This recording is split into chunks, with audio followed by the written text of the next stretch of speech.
अस्सलाम वालेकुम स्टूडेंट्स, आज मैं डिफाइन कर रहा हूँ एक structure even plus comparative degree. Comparative degree of adjective कहा जाता है जब आप मवाजना करते हैं। क्विक है तो क्विकर क्विकेस्ट होता है, तो क्विकर जो ईआर वाली डिग्री होती है उसको क्विकर को आप कंपैरेटिव डिग्री कहते हैं। स्लोअर, क्विकर, या अगर कोई ऐसा एडजेक्टिव है जिसके साथ ईआर नहीं लग सकता तो आप मोर लगा देते हैं। जैसे ब्यूटीफुल है तो मोर ब्यूटीफुल और फिर मोस्ट ब्यूटीफुल हो जाता है। तो इसी तरीके से इवन प्लस कंपैरेटिव डिग्री का इस्तेमाल किया जाता है कि हत्ता के उस चीज़ से भी बढ़कर कहने के लिए, मतलब एक चीज़ आप सोचते हैं और इवन कंपैरेटिव डिग्री लगाते हैं कि इससे भी ज़्यादा। कैसे? एग्जाम्पल से क्लियर होगा। जैसे आई गॉट अप लेट, मैं तो देर से उठा, but Ahmad got up even later. Ahmad, ये इवन और फिर ये कंपैरेटिव डिग्री लेट की लेटर आ गई है।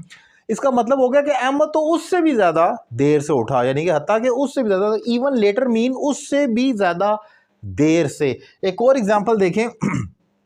I knew he was lazy, मुझे अंदाजा था या मुझे मालूम था कि वो सुस्त है, but he is even leisure, लेकिन ये वो उससे भी ज्यादा सुस्त है देन आई थॉट, जितना मैंने सोचा था। तो आप देखते हैं कि इवन के साथ हम कंपैरेटिव डिग्री ऑफ लेजी डाल रहे हैं, जो लेजियर है तो वो उससे भी ज्यादा सुस्त है। इवन लेजियर मीन उससे भी ज्यादा। सो आप इस्तेमाल करते हैं इवन के साथ कंपैरेटिव डिग्री का कि उसको और ज्यादा, मतलब एक चीज है ये तो इवन उससे भी बढ़कर है।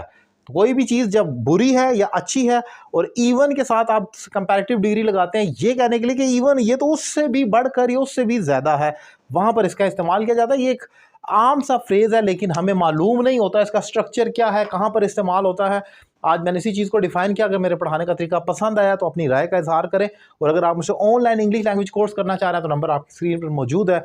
एक रीजनेबल फी पे करके मुझे ज्वाइन करें और घर बैठे अपनी इंग्लिश में एक ज़बरदस्त इंप्रूवमेंट लेकर आए। Thank you very much.